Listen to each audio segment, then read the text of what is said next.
नमस्कार दोस्तों, बहुत बहुत स्वागत है आपका हमारे कार्यक्रम आज की बात में, भोर की बात में। और अगले आधे घंटे तक हम आपसे बातचीत करते रहेंगे, हमारी आपकी बातचीत होती रहेगी। बहुत दिन से ये बात मैंने दोहराई नहीं है कि इस कार्यक्रम का ये मकसद कतई नहीं है कि मैं आपको ज्ञान कोई बांटूं। मेरी कोशिश सिर्फ यही है कि इस कार्यक्रम के ज़रिए मैं आपसे रूबरू हो सकूं, आपसे अपने मन की बात कह सकूं, अपने दिल की बात कह सकूं। और इसी बहाने हर रोज़ सुबह हमारी आपकी मुलाकात होती है और हम जो है आपस में एक दूसरे से विचार शेयर करते हैं। मैं डायरेक्ट करता हूं, आप इनडायरेक्टली मैसेज के ज़रिए मुझे करते हैं, तो मुझे पता चलता है कि आप लोग ने भी मेरा प्रोग्राम देखते हैं। और आप में से बहुत सारे मेरे ऐसे मित्र हैं जो इंतज़ार करते हैं इस कार्यक्रम का और तकरीबन रोज़ देखते हैं। तो बहुत बहुत शुक्रिया आप लोगों का। जो लोग हमसे जुड़ गए हैं उनको नमस्कार है मेरा, और जो लोग बाद में जुड़ेंगे उनको भी मेरा नमस्कार है। जो लोग मुझे किसी दूसरे पेज पर देखेंगे उनको मेरा नमस्कार है। तो चलिए आज का शुरू करते हैं कार्यक्रम। और इसमें जो है सबसे पहली जो खबर है वो है अच्छी खबर, या कह लीजिए या इसको बुरी खबर कह लीजिए। एक खबर मथुरा से है, मथुरा वृंदावन बांके बिहारी से है। तो बांके बिहारी आप लोगों में से बहुत लोग जाते होंगे दर्शन करने। हमारे हिंदू भाई बहन जो हैं, नॉर्थ इंडिया से हों चाहे साउथ इंडिया से हो, चाहे दुनिया में कहीं से भी हो, वृंदावन मथुरा तो जाते ही होंगे। तो बांके बिहारी मंदिर में पिछले दिनों कई घटनाएं हुई। इसको लेते हुए स्थानीय जिला प्रशासन ने जो है एक नया फैसला लिया है कि अब मंदिर परिसर में आपको मोबाइल ले जाने की इजाज़त नहीं होगी। जी हाँ, मोबाइल ले जाके लोग वहाँ रील बनाते थे, सेल्फी लेते थे, वीडियो बनाते थे। तो उसको रोकने के लिए होता क्या था कि इसकी वजह से जो है जो तीर्थयात्री हैं या श्रद्धालु हैं वो थोड़ा ज़्यादा समय मंदिर में बिताते थे। इसके चक्कर में 5-7 मिनट ज़्यादा रुकते होंगे। तो इसको देखते हुए ख़ास अवसरों पर जो भारी भीड़ वहाँ होती है बांके बिहारी मंदिर मथुरा में, तो उसको देखते हुए ये फैसला लिया गया है कि अब से आपको मोबाइल ले जाने की इजाज़त नहीं होगी। मोबाइल आपका रख लिया जाएगा और एक पाउच में जो है कोड नंबर दे के पैक कर दिया जाएगा। बाद में निकलते समय आपको वो वापस कर दिया जाएगा। तो ये है। तो जो लोग मथुरा वृंदावन वृंदावन का नहीं, मैं मथुरा की बात कर रहा हूँ, मथुरा बांके बिहारी का दर्शन करने जा रहे हैं, तो आगे से अपना मोबाइल जो है वो अपने होटल के कमरे में या अपने रिश्तेदार के घर में या जहाँ भी आप रुके हों तो वहीं छोड़ के चले जाएं तो बेहतर है। तो ये एक खबर है। और दूसरी खबर आपको मैं सुना दूं। एक इज़राइल और हमास के बीच जो चल रहा है युद्ध, उसमें कल एक अस्पताल पर जो है हमला हुआ और उस अस्पताल में जो है वो 500 लोग करीब मारे गए बताया जा रहा है, जिसमें तमाम मरीज भी शामिल हैं, महिलाएं हैं, बच्चे हैं। गाज़ा के अल अहली बैप्टिस्ट हॉस्पिटल पर हमले में 500 लोगों की मौत हो गई। तो इसको लेके बड़ा दुनिया में जो है खलबली मची हुई है और लोग इसराइल की आलोचना कर रहे थे। लेकिन जो बाइडन हैं जो वहाँ पहुँचे हैं इसराइल में, उन्होंने कहा है कि ये बयान छपा है उनका अखबार में, नवा टाइम्स में, कि अमेरिकी राष्ट्रपति जो बाइडन ने गाज़ा के अस्पताल में हुए जानलेवा विस्फोट पर इसराइल को एक तरह से क्लीन चिट दे दी है। बुधवार को इसराइल की यात्रा पर पहुंचे बाइडन ने कहा कि जो देखा उससे लगता है कि विस्फोट इसराइल ने नहीं बल्कि किसी दूसरी टीम ने किया है। उन्होंने विस्फोट के लिए फ़लस्तीनी उग्रवादी समूह इस्लामिक जिहाद को जिम्मेदार ठहराने के इसराइल के मत को स्वीकार कर लिया है। गाज़ा के अल अहली बैप्टिस्ट हॉस्पिटल पर हमले में 500 लोगों की मौत हुई थी। इसराइल में रुकने के बाद बाइडन की जॉर्डन जाने की योजना थी, लेकिन अस्पताल में विस्फोट के बाद वहां अब अरब नेताओं के साथ होने वाली शिखर बैठकें रद्द कर दी गई हैं। उधर हमारे पीएम मोदी ने अस्पताल पर हुए हमले पर दुख जताते हुए कहा है कि इसमें शामिल लोगों की जिम्मेदारी तय होनी चाहिए। तो ये है, युद्ध जो है अपना क्रूरतम स्वरूप अख्तियार कर चुका है, जहां अस्पतालों पर भी हमले हो रहे हैं। हमला चाहे किसी ने किया हो, आतंकवादी गुट ने किया हो या इजराइल का मिसाइल गिरा हो, वो बिल्कुल गलत है। मैंने कल भी आपसे कहा था कि किसी भी तरह से ये युद्ध रुकना चाहिए, क्योंकि इस युद्ध में जो नुकसान हो रहा है वो सबसे ज़्यादा निर्दोष नागरिकों का हो रहा है, चाहे वो इजराइल के हों चाहे वो फ़लस्तीन के हों। और किसी भी तरह से निर्दोष नागरिकों की हत्या या उन्हें घायल करना ये उचित नहीं है, पहली बात। दूसरी बात की एक सूचना ये अभी आ रही है कि उत्तरी गाजा से, जहाँ से इजराइल ने उसको खाली करने का अल्टीमेटम जारी किया था, वहाँ से करीब करीब 8-10 लाख लोग जो है वहाँ से जा चुके हैं। अगर वो दक्षिणी गाजा पहुँच चुके हैं, यहाँ पहुँचने वाले हैं, तो आप सोचिए कि वहाँ कितनी स्थिति भयावह होगी। खाना पीना, पीने का पानी, दवा, ईंधन, ये सब कहाँ से मुहैया होगा, कौन आदमी देगा? अगर मान लीजिए कुछ दिन के लिए होगा भी, तो कुछ दिन के बाद, 2-4 दिन के बाद क्या स्थिति होगी अगर वहाँ नियमित रूप से जो जीवन रक्षक चीज़ें हैं या जीवन को चलाने के लिए जो ज़रूरी चीज़ें हैं, अगर वहाँ सप्लाई नहीं हुई तो इस बीच जो है गाजा पट्टी के अल अहली अस्पताल पर हमले में मारे गए लोगों की हत्या के लिए सऊदी अरब, यूएई, यूनाइटेड अरब अमीरात, बहरीन, इजिप्ट, जॉर्डन और तुर्की ने इजराइल को जिम्मेदार ठहराया है। रूस ने कहा है कि इजराइल को सैटेलाइट इमेज साफ दिखाकर साफ करना चाहिए कि वह हमले में शामिल नहीं था। अस्पताल पर हमला अमेरिकी कूटनीति के लिए एक बड़ा धक्का माना जा रहा है। अमेरिकी नेता और डिप्लोमेट लगातार ये प्रयास कर रहे हैं कि अरब देश सीधे तौर पर या परोक्ष रूप से फ़लस्तीन का समर्थन ना करें। ये तो संभव ही नहीं है। तो चलिए आते हैं उत्तर प्रदेश में, अपने प्रदेश में, योगी जी के राज में।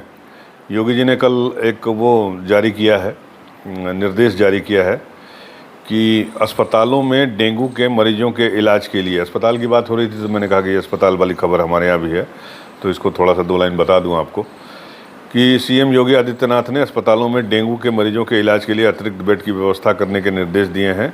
उन्होंने कहा है कि एक भी संक्रमित मरीज इलाज के अभाव में परेशान न हो। सभी सरकारी और निजी अस्पतालों में नए रोगियों की नियमित रिपोर्टिंग हो। योगी ने बुधवार को डेंगू के रोकथाम और के प्रयासों और निर्माणाधीन मेडिकल कॉलेजों की प्रगति की समीक्षा की। उन्होंने कहा कि मुरादाबाद, कानपुर नगर, लखनऊ, गौतम बुद्ध नगर में ज़्यादा प्रकोप है। अब आप सोचिए कि मुख्यमंत्री खुद मान रहे हैं कि उत्तर प्रदेश के जो 3 सबसे टॉप शहर हैं, ऑलमोस्ट कानपुर, लखनऊ और गौतम बुद्ध नगर यानी नोएडा, तो यहाँ अगर डेंगू के मरीज़ सबसे ज़्यादा हैं, यहाँ अगर मच्छर सबसे ज़्यादा हैं, आपको पता है कि डेंगू बीमारी जो है वो मच्छर से बढ़ती है। तो अब आप सोचिए कि जो स्वास्थ्य विभाग डेंगू की रोकथाम नोएडा, लखनऊ और कानपुर में नहीं कर पा रहा है, तो वो स्वास्थ्य विभाग या नगर निगम या नगर पालिका वो बाकी शहरों में क्या कर रहा होगा, ये इस बात का अंदाज़ा अच्छे से लगा सकते हैं। ये मैं नहीं कह रहा हूँ, ये अखबार में छपा हुआ है, मुख्यमंत्री जी का बयान है कि कानपुर, लखनऊ और नोएडा में जो है सबसे ज़्यादा प्रभावित हैं डेंगू के मरीज़। और डेंगू जो है यूँ तो एक सामान्य बुखार कहा जा सकता है, लेकिन बहुत ही ख़तरनाक होता है। ये मच्छर काटने से फैलता है, तो जाहिर सी बात है कि इन शहरों में जो है वो मच्छर भगाओ अभियान कायदे से नहीं किया जा रहा है, इन बड़े शहरों में, नोएडा, लखनऊ और कानपुर में, तो जिसकी वजह से यहाँ पे जो है डेंगू का प्रकोप है। और मुख्यमंत्री को कहना पड़ रहा है कि मरीजों का समुचित इलाज हो। ये काम जो है 1 महीना पहले, 15 दिन पहले जो है हमारे स्वास्थ्य विभाग जो उत्तर प्रदेश का है उसे करना चाहिए था, युद्ध स्तर पर कमर कस लेना चाहिए था। फॉगिंग, सफाई और लोगों को जागरूक करना, तो ये काम जो है मुख्यमंत्री जी को करना पड़ रहा है।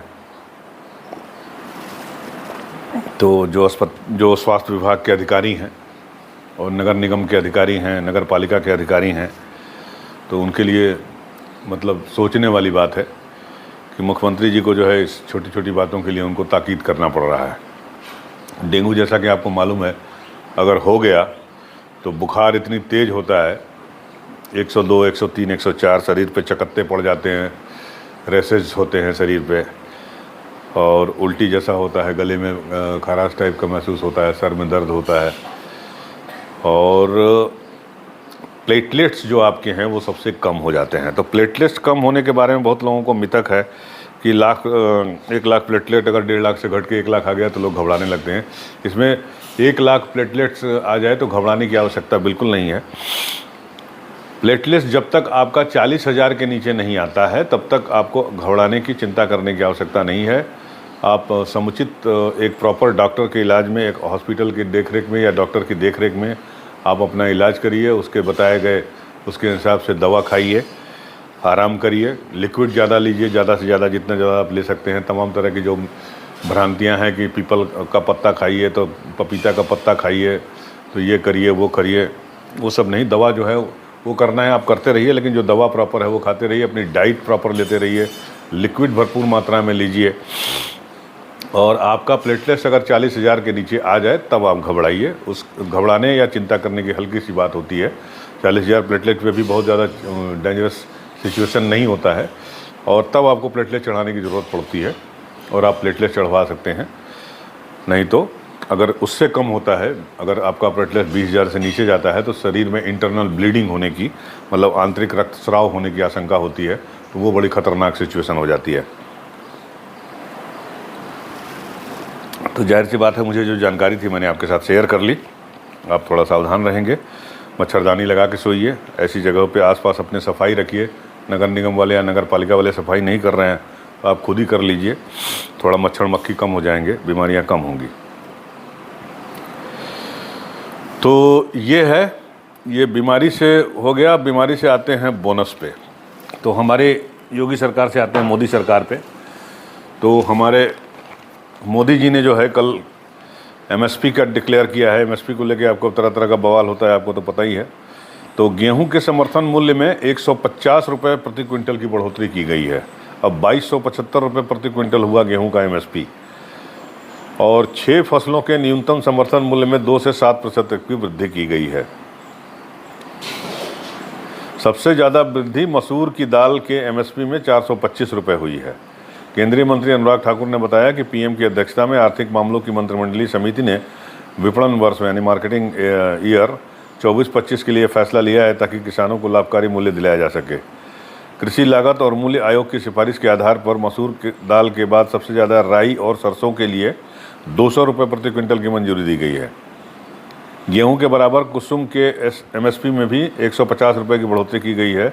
जौ के एमएसपी में 115 रुपया, चने के लिए 105 रुपये की बढ़ोतरी हुई है। उन्होंने बताया कि रबी के फसलों के एमएसपी में वृद्धि बजट 2018-19 की घोषणा के अनुरूप है, जिसमें एमएसपी को उपज की लागत के राष्ट्रीय औसत से कम 1.5 गुना स्तर पर निर्धारित करने की बात कही गई है। अच्छा, उसके बाद जो है डीए भी बढ़ा दिया है हमारे केंद्र सरकार ने। केंद्रीय कर्मचारियों के लिए सरकार ने त्यौहार के मौके पर केंद्रीय कर्मचारियों और केंद्रीय पेंशन भोगियों के महंगाई भत्ते में 4% की बढ़ोतरी की है। रेलवे के सभी गैर राजपत्रित कर्मचारियों को 78 दिनों के वेतन के बराबर उत्पादकता आधारित बोनस भी दिया जाएगा। रेलवे में बोनस मिलता है दिवाली के समय, तो ये 78 दिनों के बराबर जो है वो दिया जाएगा बोनस। तो उम्मीद है कि कर्मचारी जो है रेलवे के बहुत खुश होंगे, और डीए बढ़ाने से बाकी जो केंद्रीय सरकारी कर्मचारी हैं उन्हें खुशी होगी। तो दिवाली, जैसा कि आपको मालूम है, हमारा सबसे बड़ा त्यौहार है। सब तो बड़ी धूमधाम से मनाते हैं हम लोग। तो हम लोग जब छोटे थे, हमारे पिताजी रेलवे में थे, तो हमें भी इंतज़ार रहता था रेलवे के द्वारा, सरकार के द्वारा बोनस अनाउंस करने का। तो दिवाली के 1-2 दिन पहले ये बोनस जब घर में आता था तो बड़ा खुशी का माहौल होता था। और बोनस के पैसे से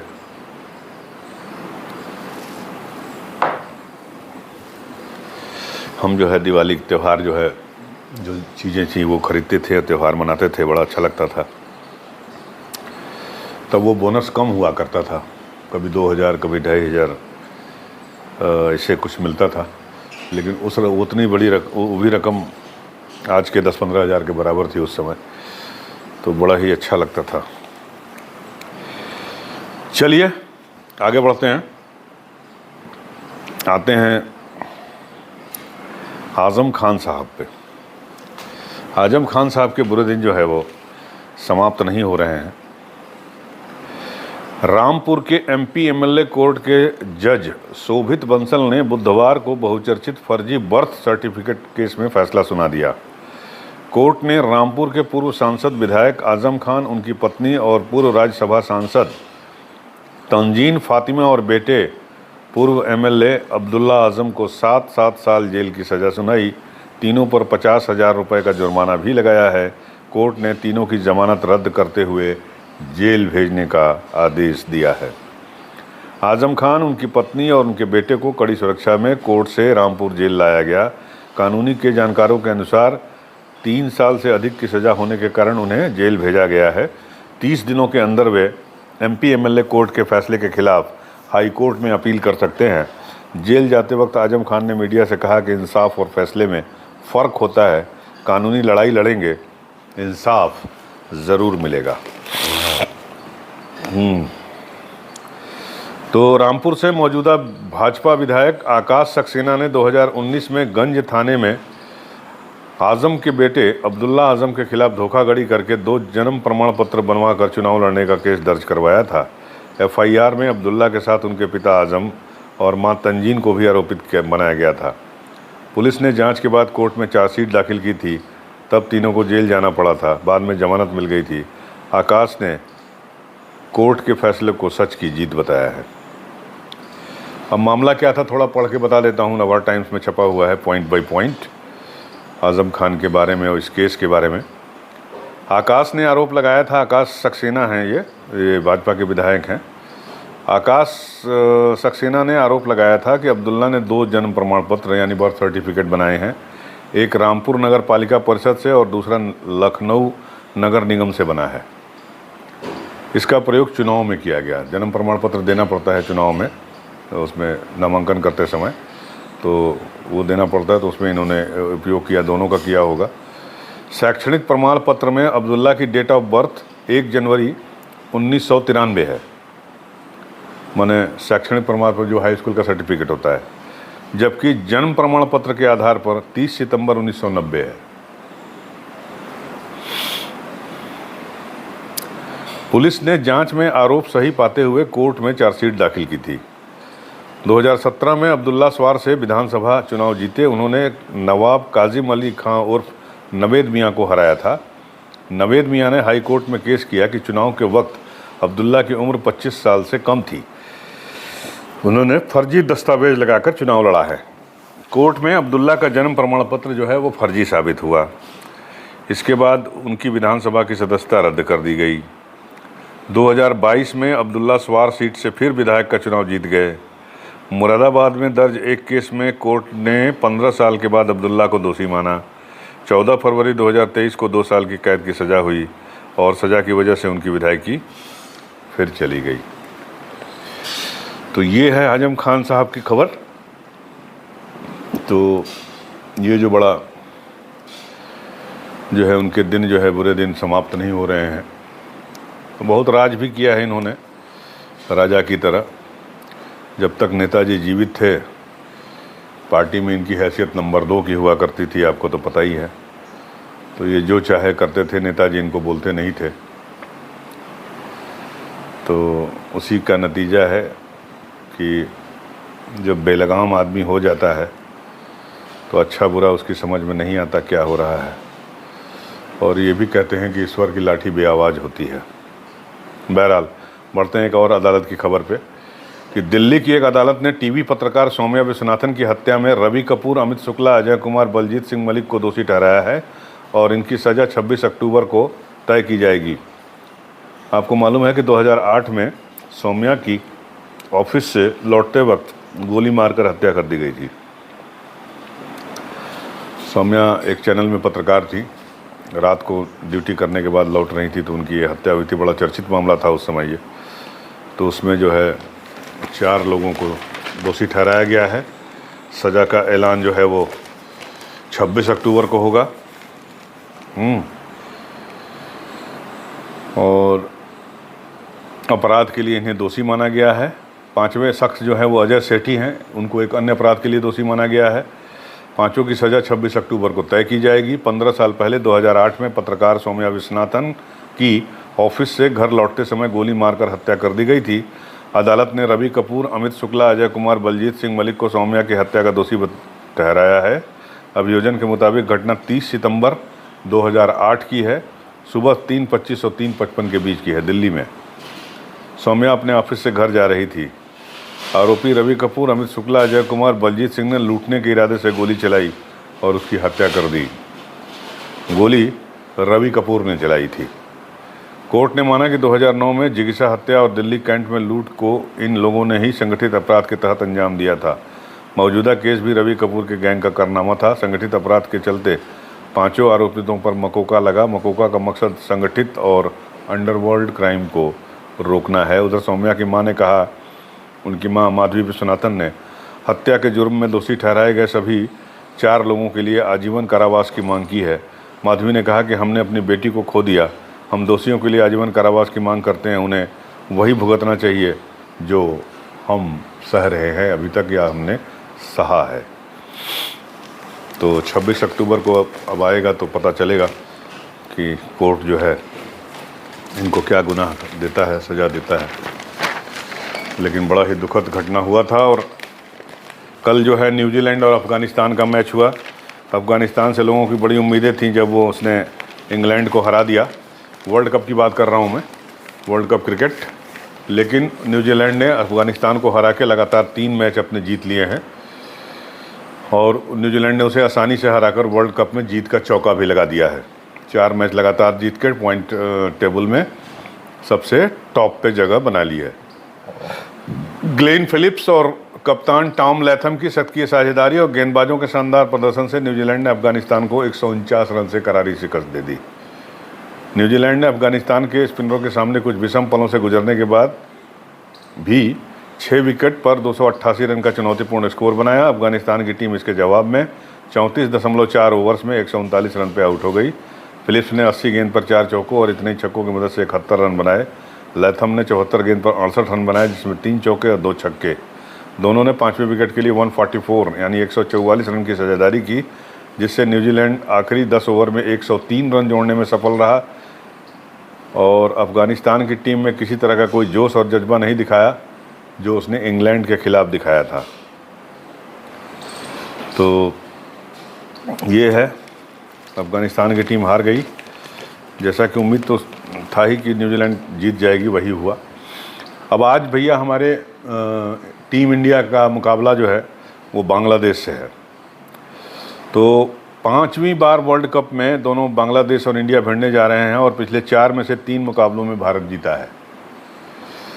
पिछला मैच जो है वो बांग्लादेश जीता था 6 रन से, आपको पता ही होगा। भारतीय वर्ल्ड कप में आज बांग्लादेश के खिलाफ भारत मैदान पर उतरेगा तो उसकी कोशिश शानदार लय को जारी रखते हुए टूर्नामेंट में लगातार 4थी जीत दर्ज करने की होगी। वर्ल्ड कप में उलटफेर और भारत के खिलाफ पिछले 4 मैचों में बांग्लादेश के रिकॉर्ड को देखते हुए टीम इंडिया इस मुकाबले में कोई भी जोखिम लेने से बचेगी। तो ये है, शुभमन गिल पे भी नज़र रहेगी आज का मैच, विराट पे भी रहेगी। विराट का औसत जो है बांग्लादेश के खिलाफ काफ़ी अच्छा रहा है। 15 वनडे में 62.25 के औसत से रन बनाए हैं, जिसमें 4 शतक शामिल हैं विराट कोहली के। अब साकिब अल हसन ने विराट कोहली के बारे में क्या कहा ये भी सुन लीजिए। विराट कोहली मौजूदा समय में शायद सर्वश्रेष्ठ बल्लेबाज हैं। मैं भाग्यशाली हूं कि उन्हें 5 बार आउट कर पाया हूं। जाहिर है उनका विकेट मिलने से काफ़ी खुशी होती है। साकिब अल हसन कप्तान है बांग्लादेश के, ये इनका ये कहना है। इनको चोट लगी थी और अब ये चोट से उबर आए हैं और सिलेक्शन के लिए अवेलेबल हैं। तो अगर ये बांग्लादेश मैच हार जाती है तो लगातार तीसरी हार होगी उसकी और उसके सेमीफाइनल में पहुंचने की आशाएं जो हैं वो धूमिल हो जाएंगी। उम्मीद करता हूं कि अच्छा मैच होगा ये। और रोहित शर्मा पे भी नज़र रहेगी कि अब तक वो 217 रन बना चुके हैं 3 मैचों में। आज का मैच कैसा करते हैं वो। जो प्रोबेबल 11 है यानी संभावित प्लेइंग 11 जो है वो है रोहित शर्मा भारत के लिए, शुभमन गिल, विराट कोहली, श्रेयस अय्यर, KL राहुल, हार्दिक पांड्या, रविंद्र जडेजा, शार्दुल ठाकुर, कुलदीप यादव, जसप्रीत बुमराह और मोहम्मद सिराज। तो शार्दुल ठाकुर एक इसमें नया नाम है जो प्रोबेबल इनाम है। और बांग्लादेश में जो है ताजिद हसन, लिटन दास, नजमुल हसन संटो, साकिब अल हसन कप्तान है ये। तौहीद हृदय, मुशफिकुर रहीम विकेट कीपर हैं ये। मेहदी हसन मिराज, महमूदुल्लाह, तस्किन अहमद, शोरिफुल इस्लाम, मुस्ताफिजुर रहमान। ये बांग्लादेश की है। पिच के बारे में भी लिखा हुआ है कि MCA में खेले गए 7 वनडे में से 5 में पहले बैटिंग करने वाली टीम ने 300 प्लस का टोटल खड़ा किया है। ये पुणे में हो रहा है मैच, आपको आप ध्यान रखिएगा। तो टॉस जीतने वाली टीम ने पहले बैटिंग करते हुए 300 प्लस का टोटल किया गया है। जो भी टॉस जीतेगा वो जाहिर सी बात है पहले बैटिंग करेगा। अधिकतम जो टेम्परेचर है, तापमान 33 डिग्री रहेगा। बुधवार को यानी बीते हुए कल को हल्की बूंदाबांदी हुई थी, लेकिन बृहस्पतिवार को कोई आशंका नहीं है। तो ये है आज का मैच। उम्मीद करता हूँ कि आप इसका एंजॉय करेंगे। 2 बजे से आएगा, स्टार स्पोर्ट्स पे आएगा। आप देखिएगा, मुझे भी बताइएगा स्कोर, मैं भी देखूँगा। तो अब इस वीडियो में इतना ही। और अगर आपको हमारा ये प्रोग्राम अच्छा लगता है तो प्लीज़ ज़रा लाइक और सब्सक्राइब कर दीजिएगा। आप लोग देखते हैं, लाइक सब्सक्राइब करना भूल जाते हैं, कृपया ऐसा ना करें। हमारे चैनल को लाइक करें, सब्सक्राइब करें। मिलते हैं फिर आपसे अगली वीडियो में। तब तक के लिए नमस्कार।